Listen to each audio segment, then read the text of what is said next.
নমস্কার বন্ধুরা, আমার চ্যানেলে আর একটা নতুন পর্বে আপনাদের সকলকে স্বাগত। আমার আজকে রেসিপি নিরামিষ আলুর দম। এটা লুচি, পরোটা, নান, লাচ্চা পরোটা, কচুরি সকলের সাথে খেতে ভীষণই ভালো লাগে। আর আজ আমি এই আলুর দমটা একটা স্পেশাল মশলা দিয়ে বানিয়ে দেখাবো, যেটা দিয়ে আলুর দম বানিয়ে নিলে আলুর দমের টেস্ট কিন্তু একেবারে দ্বিগুণ হয়ে যায়। তাই আপনাদের কাছে রেসিপিটা শেষ পর্যন্ত দেখার অনুরোধ রইল।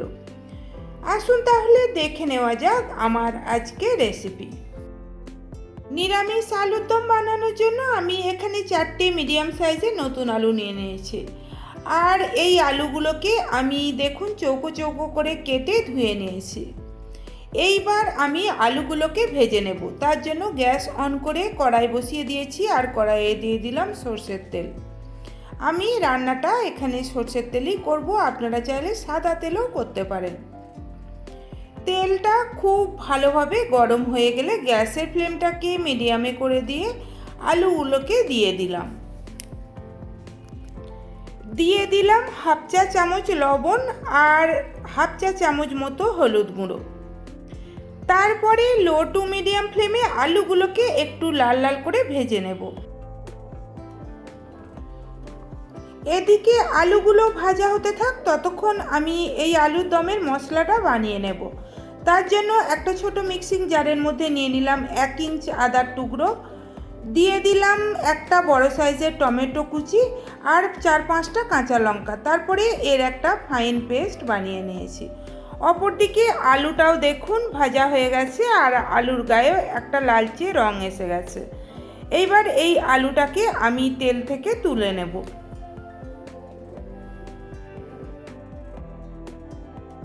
আলুগুলোকে তেল থেকে তুলে নেওয়ার পর ওই তেলের মধ্যে দিয়ে দিলাম 1 টুকরো দারচিনি, 2টো লবঙ্গ, 2টো ছোট এলাচ, একটা তেজপাতাটাকে আমি 2টো টুকরো করে দিয়েছি।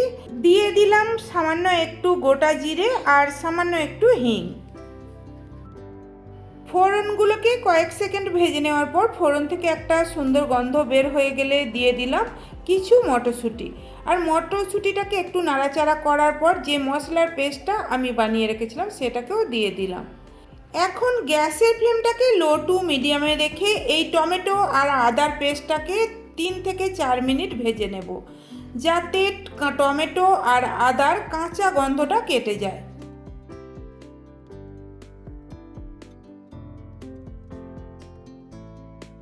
টমেটো আর আদার পেস্টটাকে দিয়েও 2 থেকে 3 মিনিট ভেজে নেওয়ার পর আমি এর মধ্যে সামান্য একটু জল দিয়ে দিলাম।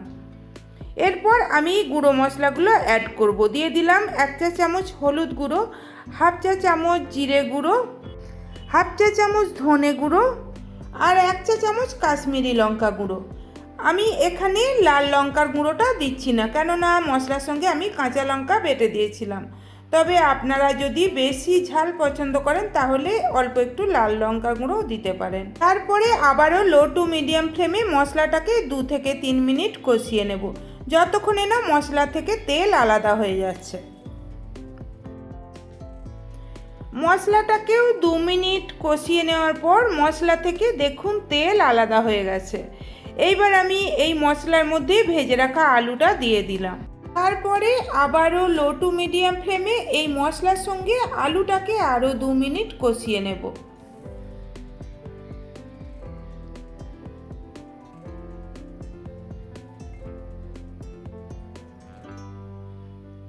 মশলার সঙ্গে আলুটাকেও 2 মিনিট কষিয়ে নেওয়ার পর এইবার আমি এর মধ্যে দিয়ে দেব জল। আমি খুব বেশি জল দেব না, কেননা এই আলুর দম একটু মাখো মাখো হলে খেতে ভালো লাগে।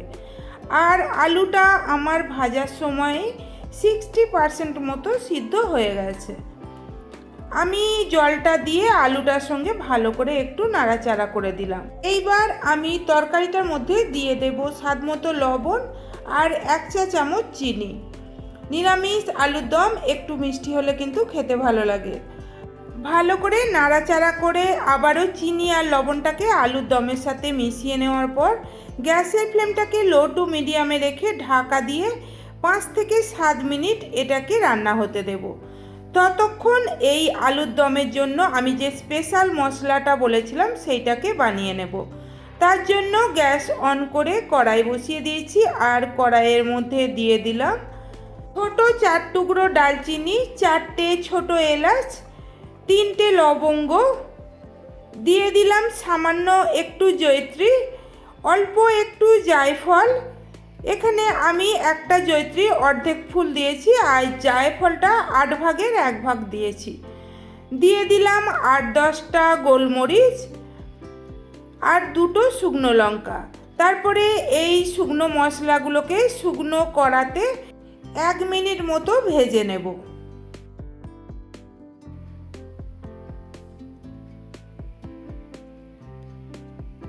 মশলাগুলোকে 1 মিনিট ভেজে নেওয়ার পর এইবার আমি মশলার মধ্যে অ্যাড করলাম 1 চা চামচ গোটা জিরে, 1 চা চামচ গোটা ধনে আর 1/2 চা চামচ মৌরি। তারপরে আবারও সব মশলাগুলোকে লো ফ্লেমে 1 মিনিট মতো ভেজে নেব। মশলাটা আমার ভাজা হয়ে গেছে, আমি গ্যাস অফ করে দিলাম। এইবার এই ভাজা মশলাটাকে আমি একটা ছোট মিক্সিং জারের মধ্যে নিয়ে নিলাম। তারপরে সামান্য ঠান্ডা হয়ে গেলে এটার একটা পাউডার বানিয়ে নিয়েছি। অপরদিকে আলুর দমটাকেও 5 থেকে 7 মিনিট রান্না করে নেওয়ার পর আলু আমার সিদ্ধ হয়ে গেছে। এবার আমি এই আলুর দম থেকে তেজপাতাগুলোকে তুলে নেব। তারপরে আমি আলুর দমের মধ্যে দিয়ে দিলাম অল্প একটু ধনেপাতা কুচি আর যে ভাজা মশলাটা আমি বানিয়ে নিয়েছিলাম তার থেকে 1 চামচ ভাজা মশলা আমি এই আলুর দমের মধ্যে দিয়ে দিলাম। 2টো চেরা কাঁচা লঙ্কা আর 1/2 চা চামচ গাওয়া ঘি। নিরামিষ আলুর দমে ঘি দিলে কিন্তু খেতে ভালো লাগে। ভালো করে সব কিছুকে মিশিয়ে নেওয়ার পর আমি গ্যাসটাকে অফ করে দিলাম। তারপরে ঢাকা দিয়ে 15 মিনিট দিলাম স্ট্যান্ডিং টাইম। 15 মিনিট পর ফিরে এলাম। আমার আলুর দম একেবারে রেডি হয়ে গেছে। এইবার এইটাকে আমি একটা আলাদা পাত্রে নামিয়ে নেব। বন্ধুরা, আপনাদের যদি আমার এই নিরামিষ আলুর দমের রেসিপি ভালো লেগে থাকে তাহলে অবশ্যই বাড়িতে বানিয়ে দেখবেন। বাড়িতে বানিয়ে থাকলে কমেন্টে আমাকে জানাবেন কেমন হয়েছিল। রেসিপি ভালো লাগলে লাইক করে বন্ধুবান্ধব আত্মীয় পরিজনদের মধ্যে শেয়ার করে দেবেন। আর আমার চ্যানেলটা প্লিজ সাবস্ক্রাইব করে দিয়ে পাশে থাকা বেল নোটিফিকেশান অল করে রাখবেন, যাতে আমি ভিডিও আপলোড করার সাথে সাথে নোটিফিকেশান আপনাদের কাছে পৌঁছে যায়। সবাই ভালো থাকবেন, সুস্থ থাকবেন। ধন্যবাদ।